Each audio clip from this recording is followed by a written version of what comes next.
So a 3rd and short upcoming once again, a 3rd and 1. It's an important first down to pick up here because of where you're at in terms of field position. You get a chance here maybe to move out near midfield.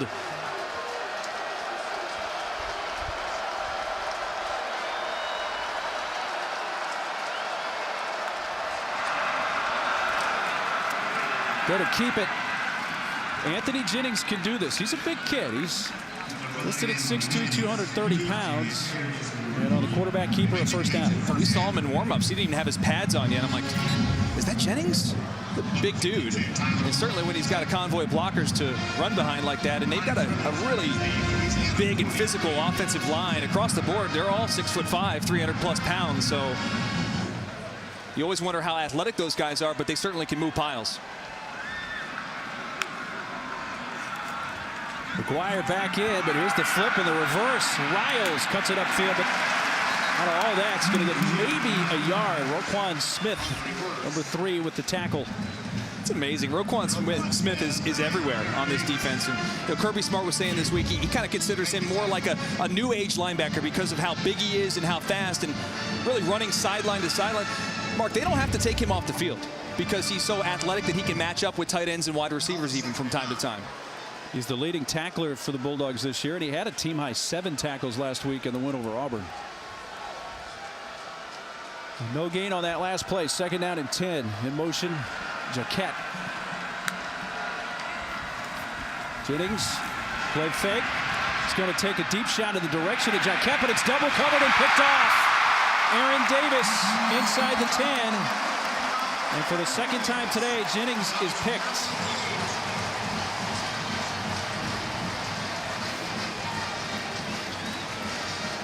Remember when we saw Jennings walk out before the game and he was all juiced up and he's saying, yeah, I'm home, it's Georgia, we're going to have some fun today. Sometimes those nerves can get to you. And I think on some of these deep passes, when it requires touch, that's where I think we're seeing it right now. Maybe a little bit too excited, getting a little bit too much air underneath those passes. Jennings came in with 9 TD throws and 7 picks on the year. Now he's 9-9. He's given up 2 today. And really good discipline here from Malcolm Parrish. They try to run a double move, and Parrish doesn't bite. He stays completely stride for stride with Jaquette down the field, and he has a little bit of help from his buddy over top, number 35, Aaron Davis. 2nd pick of the year for Davis. And after the 2nd Raging Cajuns turnover, Dogs begin at their own 8. And hand it off to Nick Chubb, who finds a crease and carries a couple of tacklers up near the 19. Over a 10-yard gain there. Back behind the play, Javon Wims shaken up. How about this run from Chubb? And you can't bring him down like that. You can't bring him down with an arm tackle. And I love about him is he'll put an extra arm down on the ground to keep his balance at the end of runs. Such a physical runner, Nick Chubb. Wims got up on his own power and came off the field.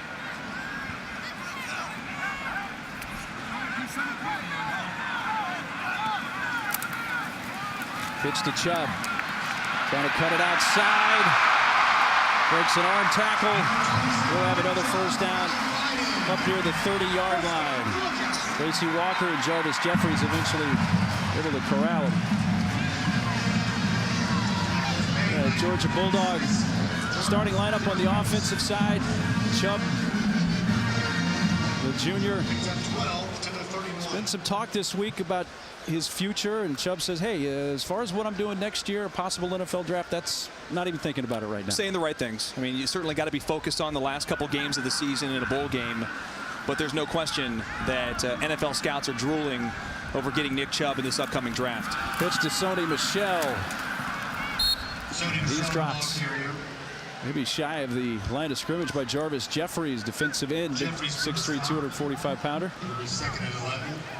Let's look at that Raging Cajun defense. Again, limiting opponents to 118 yards rushing coming in on the season. You think that they changed their defensive philosophy up after the first game of the season? They were a 3-4 defense, went to a 4-3, and completely changed a lot of what they were doing after their loss to Boise State. Fired their defensive coordinator, Melvin Smith, and made Mike Lucas the defensive coordinator, and still going. Godwin He's up near the marker before he's stopped by Otha Peters.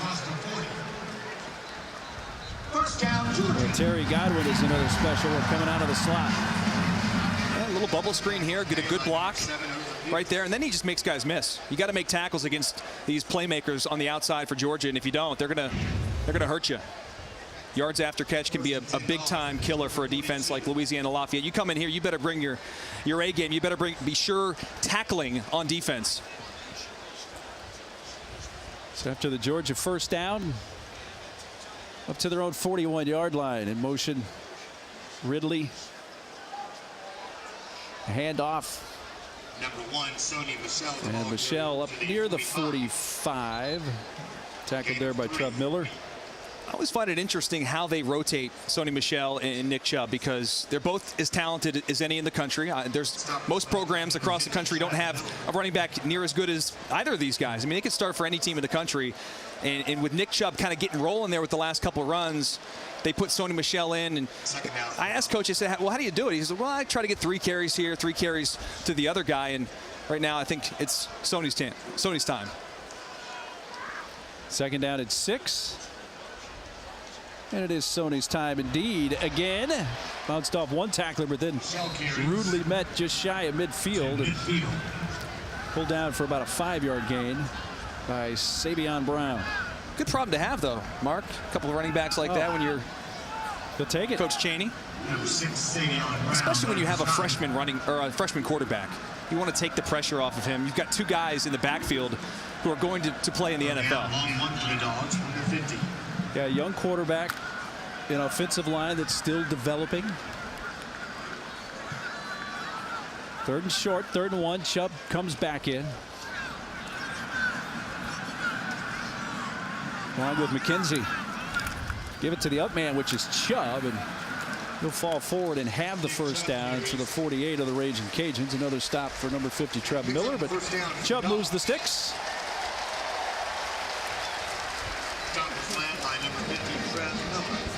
Takes us inside the last 30 seconds of this first quarter. Kind of what we expected. A lot of running. A lot of clock moving, quick. Time of possession. They don't have to snap it. They can let the quarter run out. That's what they're going to do. When we asked Kirby Smart and Jim Chaney, the OC, yesterday, well, what's goal number 1 to start the game? He said, hey, we got to get the run going. And they have done that, it looks like, Dustin. Yes, they have. This is game plan executed to a T to start this game. The only thing you'd like to have back is after you had the interception, you would like to have some points, but so far pretty perfect first half for the Georgia Bulldogs. A first quarter dominated by Isaiah McKenzie on special teams. 14-0 Dogs after 1.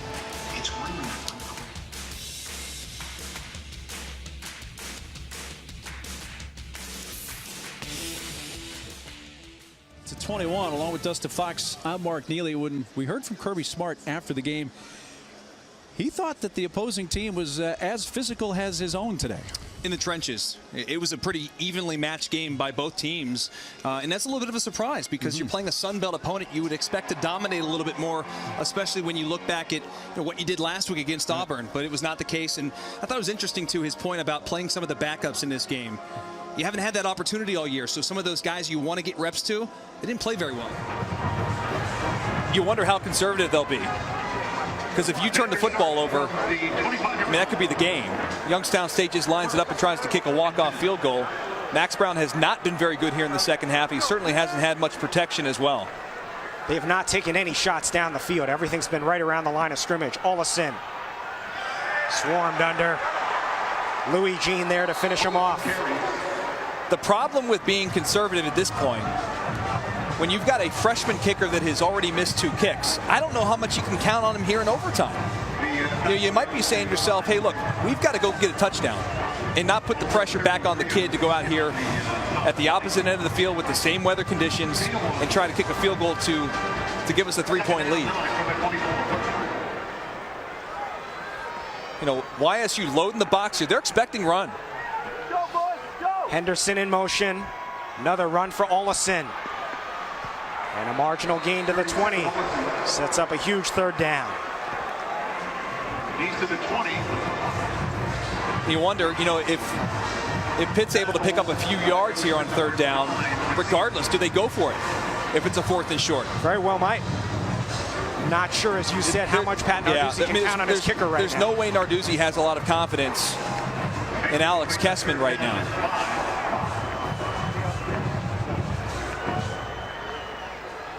Third down. Max Brown is 15 out of 22 for 122 yards. Mostly dinking and dunking here in the second half. He takes the shotgun snap, throws far side, caught by Olesen inside the 15, a first down. It's a great play. Similar play that Youngstown State's been killing the Pitt defense with all afternoon, finding a backfield, leaking out.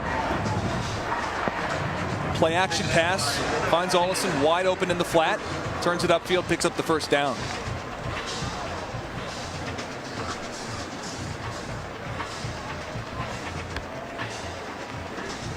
Fresh set of downs from the 13-yard line. Overtime here in Pittsburgh, Heinz Field.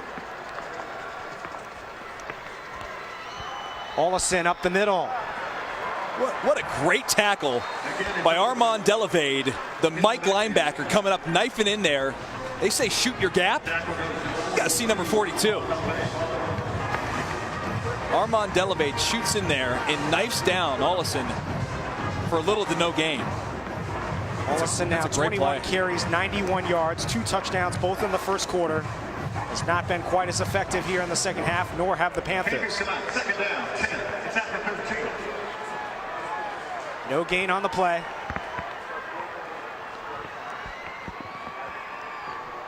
Jet sweep Henderson. Another terrific tackle in the open field by Kyle Hedges. What did Bo Pelini tell us at halftime? He said, number one, they've got to tackle better in the second half. And I'll tell you what, they're not missing a whole lot of tackles. So the message was received at halftime that defensively, they were in position to make the plays, but they've got to come up and get the stops. Back-to-back plays, just terrific stops. Armand Delavade, Hedges, Bryson Gibson, all these guys are making stops right now. 3rd down and 8. Brown, good protection, throws. Oh, what a catch, Jester Weah for the touchdown. Went up and got it. Pitt leads 27-21. First catch of the game. Haven't called his name all day. Pointed out earlier, Jester Weah, the top receiver on this entire class, the leading receiver from the season ago, and Max Brown with a beauty. His receiver goes up and gets it. He knows that Jester Weah at 6'3" can go up and make a play. But now, let's pause. Alex Kessman still has to make this PAT to give him a 7-point lead. He is 3 for 3 on extra points so far. High snap. Ooh, not a pretty kick, but it is effective. His confidence right now is rattled. You can clearly see it. So Pitt does score in overtime in its possession. Jester Weah, the 11-yard touchdown catch. And now YSU must score a touchdown and convert an extra point to either tie the game or go for 2 to try to win the game. They'll get the ball from the 25-yard line.